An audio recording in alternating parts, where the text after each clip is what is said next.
There is a kind of pain that leaves no bruise, a wound so invisible, even the person carrying it might not know its name.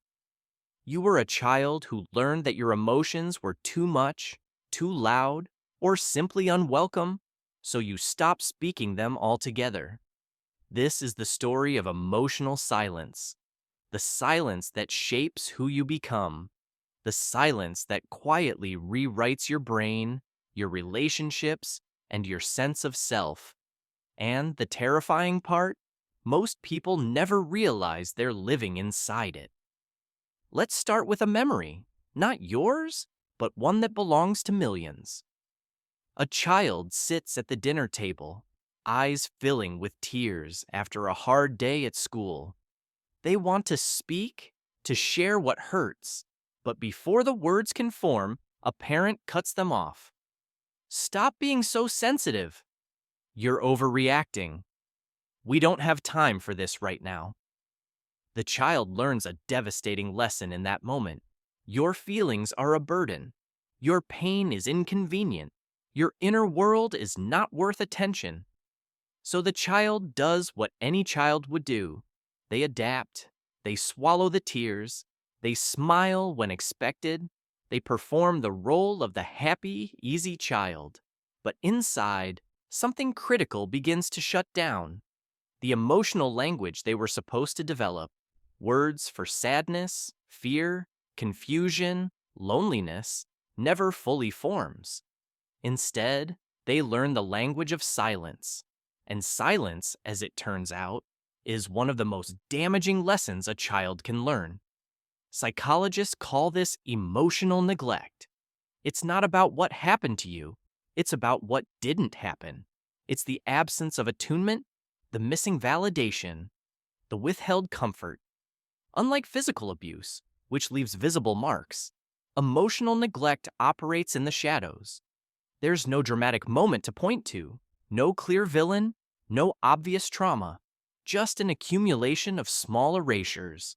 1,000 moments where your emotional reality was dismissed, minimized, or ignored. And because there's no evidence, no proof, the adult you become often struggles to name what was lost. Here's what most people don't understand. Emotional neglect doesn't just hurt your feelings, it changes your brain. During childhood, your brain is extraordinarily plastic, constantly wiring itself based on your environment. When a child's emotions are consistently met with warmth and validation, neural pathways strengthen that support emotional regulation, empathy, and secure attachment. But when emotions are met with silence, rejection, or dismissal, different pathways form. The amygdala, your brain's fear center, becomes hyperactive. The prefrontal cortex, responsible for emotional regulation, develops weaker connections. Your nervous system learns to stay in a state of chronic vigilance, always scanning for danger, never fully at rest. This isn't speculation. Neuroimaging studies have shown that adults with histories of emotional neglect have measurable differences in brain structure. The hippocampus, crucial for memory and stress, regulation is often smaller. The anterior cingulate cortex, which helps process emotional pain, shows altered activation patterns. Your childhood silence quite literally reshapes the architecture of your mind. And here's the cruel irony. As an adult, you might not even remember the neglect. There's no single traumatic event to recall, no smoking gun. Just a vague sense that something is off. You feel anxious in situations that shouldn't be threatening. You struggle to identify what you're feeling. You find yourself people-pleasing, over-apologizing, constantly seeking external validation. You have relationships that feel hollow, where you're present but never truly seen. And you wonder, why do I feel this way? Why can't I just be normal? The answer lies in what psychologists are now calling the silence curriculum. This term, emerging from recent research in trauma-informed education, describes the systematic way institutions, schools, families, even entire cultures teach children to suppress their emotional lives. Think about it. How many times were you told as a child to be quiet, calm down, stop crying, or get over it? How often were your emotions treated as disruptions rather than signals? The silence curriculum operates on a simple premise. Emotions are inconvenient, irrational, and should be controlled. And children, desperate for approval and belonging, internalize this message completely. But here's what the silence curriculum doesn't teach. Emotions are information. They're your internal guidance system, telling you what you need, what hurts, what matters. When you're taught to ignore them, you lose access to this vital information. You become disconnected from your own experience, and this disconnection has devastating consequences.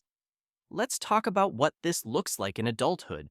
You might be the person who says, "I'm fine," when you're falling apart, who smiles through pain because expressing it feels dangerous, who avoids conflict at all costs, even when it means betraying yourself, who feels guilty for having needs, ashamed for wanting comfort. You might struggle with alexithymia, the inability to identify and describe your own emotions.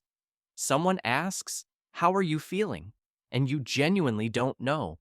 The signals are there, your body is screaming, but the language to interpret them was never fully developed. Or maybe you're the opposite. Maybe the suppressed emotions don't stay silent forever. Maybe they erupt in unexpected ways.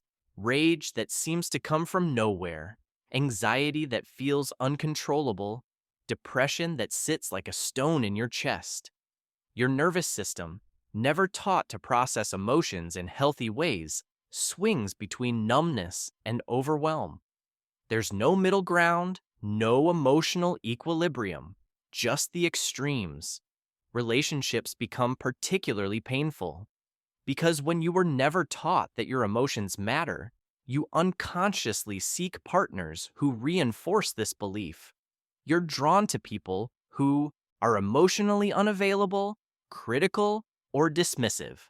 Not because you're broken or masochistic, but because this dynamic feels familiar. It's what you know. And in a twisted way, it feels safer than vulnerability. Because vulnerability requires trust. And trust requires the belief that your emotions will be met with care, a belief you never developed. Recent research published in journals like Frontiers in Psychology has shown that childhood emotional trauma creates what's called a chain mediation effect. Emotional neglect leads to difficulties with emotional regulation, which leads to psychological inflexibility, which ultimately results in anxiety, depression, and profound emotional distress. Each link in the chain reinforces the next, creating a cycle that can persist for decades. Adults with histories of emotional neglect are statistically more likely to experience chronic anxiety disorders, depressive episodes, and relationship difficulties, not because they're weak or flawed, but because they were never given the emotional tools to navigate life. But here's where the story takes a turn, because unlike some forms of trauma, the effects of emotional neglect can be reversed. Your brain, even in adulthood, retains plasticity. New neural pathways can form. Old patterns can be interrupted. The silence can be broken. This process starts with recognition, with naming what happened. Not with blame or anger necessarily, but with clarity. You were a child who needed emotional attunement and didn't receive it. This wasn't your fault. You didn't cause it by being too sensitive or too much. You were simply a human being with normal emotional needs that went unmet, and that unmet need created a wound. The next step is learning the emotional language you were denied. This often happens in therapy, particularly with approaches like emotion-focused therapy or internal family systems work. You literally practice identifying emotions, sitting with them, expressing them.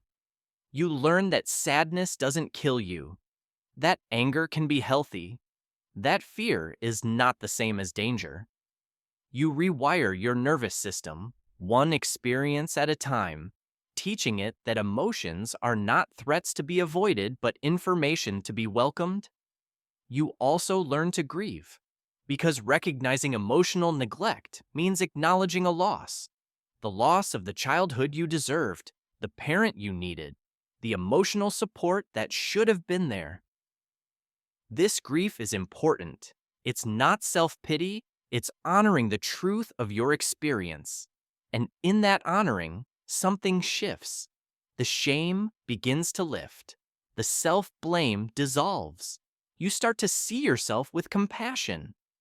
Perhaps most importantly, you learn to break the cycle. If you have children, you commit to not passing down the silence curriculum. You validate their emotions. You create space for their feelings. You teach them that all emotions are acceptable, even if all behaviors are not. You become the emotionally attuned parent you never had. And in doing so, you heal not just your own wound, but prevent the wound from traveling forward into the next generation. There's a concept in psychology called post-traumatic growth, the idea that trauma, when processed and integrated, can lead to profound positive changes. People who work through emotional neglect often report deeper empathy, stronger relationships, and a more authentic sense of self.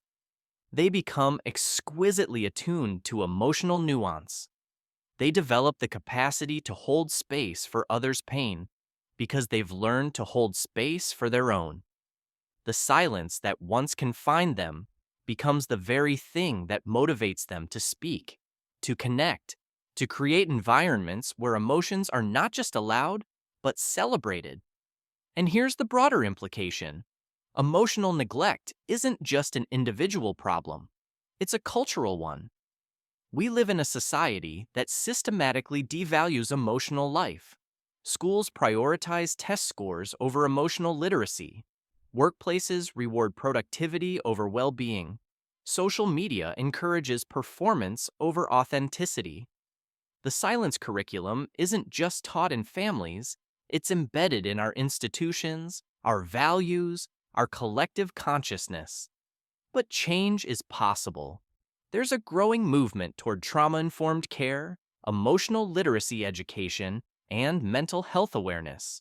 Schools are beginning to implement social-emotional learning programs. Therapists are training in attachment-based approaches. Parents are reading about gentle parenting and emotional validation. The conversation is shifting, slowly, incrementally, but undeniably. You, by recognizing your own emotional neglect, become part of this shift. Every time you choose to feel instead of suppress, to speak instead of silence, to honor your emotional reality instead of dismissing it, you challenge the system. You model a different way. You prove that healing is possible. So if you're reading this and something inside you is resonating, if you're feeling that uncomfortable recognition of "this is me," know this: you're not alone. Millions of people carry this invisible wound, and millions are learning day by day to break the silence, to reclaim their emotional voice, to become, finally, fully human. The silence that shaped you does not have to define you. It's simply the starting point. The rest of the story, the healing, the growth, the transformation, is still being written. And you hold the pen. Let's go deeper into the neuroscience. When a child experiences consistent emotional invalidation, the hypothalamic pituitary adrenal axis, your body's central stress response system, becomes dysregulated. Cortisol, the primary stress hormone, floods the developing brain at inappropriate times. Over months and years, this chronic exposure to stress hormones literally toxic to developing neurons. The result?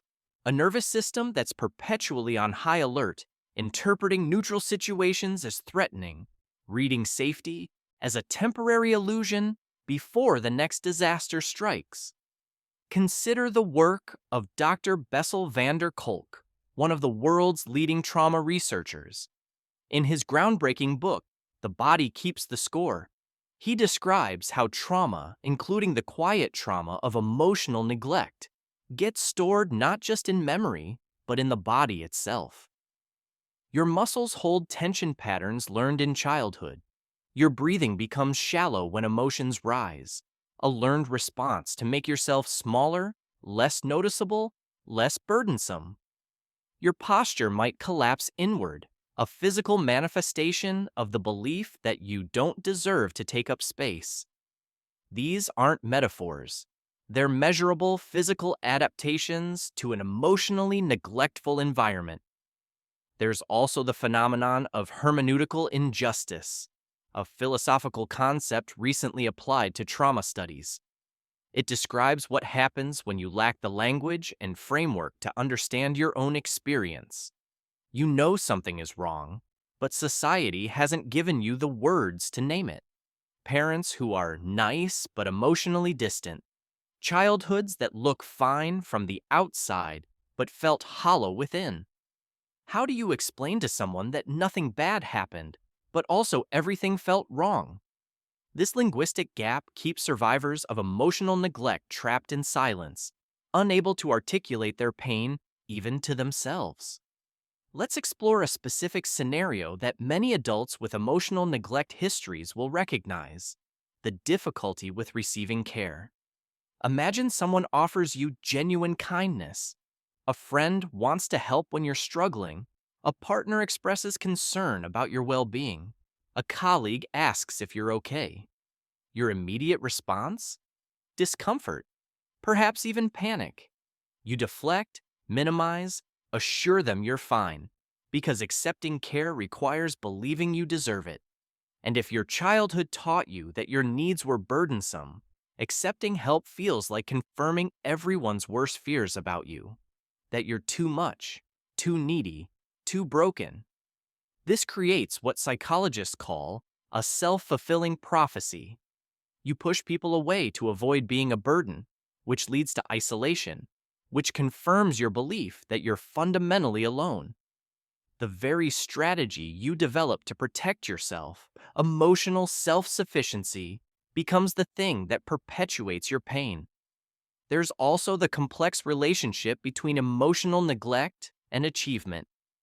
Many children from emotionally neglectful homes become high achievers, using success as a proxy for the love and validation they never received. If I just accomplish enough, earn enough, achieve enough, maybe then I'll be worthy of attention. Maybe then I'll matter. But of course, it never works, because the hunger isn't for success. It's for emotional connection. You can have every external marker of success and still feel empty inside. Still feel like you're performing for an audience that will never applaud loud enough. Research from 2025, published in Brain and Behavior Journal, reveals fascinating data about alexithymia, the inability to identify emotions, in adults with childhood trauma. The study found that alexithymia acts as a mediator between childhood trauma and adult emotional distress. In other words, it's not just the childhood neglect that causes problems. It's the emotional illiteracy that results from it. You can't regulate emotions you can't identify. You can't communicate needs you don't recognize you have. The lack of emotional vocabulary becomes its own form of disability. But here's a hopeful finding from the same research. Psychological flexibility, the ability to stay present with difficult emotions and adapt your behavior to your values, can interrupt this cycle. Adults who develop psychological flexibility, even after years of emotional suppression, show significantly lower rates of depression and anxiety. The neural pathways aren't set in stone. Your emotional education can resume at any age. Let's talk about intergenerational transmission. A 2025 systematic review in phenomenological research explored how trauma, including emotional neglect, passes between generations. Parents who never learn to process their own emotions cannot teach their children to process theirs. But interestingly, the research found that breaking the silence, talking about the trauma, acknowledging the pain, actively working toward healing, can stop the transmission. Silence perpetuates, awareness transforms. There's also the cultural dimension. In many cultures, emotional expression is particularly stigmatized. Collectivist societies might emphasize family harmony over individual emotional needs. Certain communities view mental health discussions as shameful or weak. Immigrant families might carry not just their own trauma, but the accumulated trauma of displacement, loss, and survival. The silence curriculum gets reinforced by cultural norms that value stoicism, sacrifice, and emotional restraint. Understanding this context doesn't excuse neglect, but it helps explain how deeply embedded these patterns are. And then there's the modern twist: technology. Today's children face a new form of emotional neglect. Parents physically present, but emotionally absent, absorbed in screens. A child tries to share their day, their worry, their excitement, but the parent is scrolling through social media, responding to work emails, half listening. The message is the same: your emotional world is less important than this digital one. This tech-mediated neglect may have consequences we're only beginning to understand as the first generation of smartphone-era children enters adulthood. So what does healing truly look like? Beyond therapy and self-awareness, it involves concrete practices. Mindfulness meditation has been shown to help adults reconnect with their emotional experience, developing the capacity to observe feelings without judgment. Journaling provides a safe space to practice emotional expression. Body-based therapies like somatic experiencing help release trauma stored in the nervous system. Support groups connect you with others who understand. Creative expression, art, music, writing, offers alternative languages for emotions that words can't capture. Healing also means redefining relationships. You learn to set boundaries, choosing people who can meet you with emotional presence. You practice vulnerability in small, safe doses. You notice when old patterns arise: the urge to minimize your needs, the tendency to overfunction, the fear of being too much. And you make different choices. Gradually, your nervous system learns a new truth: I am worthy of care. My emotions matter. I deserve to be seen. The journey isn't linear. Some days you'll feel connected to yourself, clear about your feelings, capable of asking for what you need. Other days you'll revert to old patterns, shutting down, going silent, disappearing into yourself. This is normal. Healing isn't about perfection, it's about direction. Each time you choose awareness over avoidance, expression over suppression, connection over isolation, you're rewriting the script. And ultimately, this is about reclaiming your humanity. Emotions are what make us human. They're how we connect, how we create meaning, how we know we're alive. The silence that was imposed on you in childhood tried to rob you of this essential part of yourself. But it failed. Because here you are, still feeling, still searching, still capable of transformation. The emotions you were told to suppress are still there, waiting. Not as enemies to be conquered, but as guides to be welcomed home. Your story doesn't end with silence. It begins right now with the courage to speak. If this resonated with you, subscribe to this channel, hit the like button, and share your city in the comments. Let's build a global community of healing together.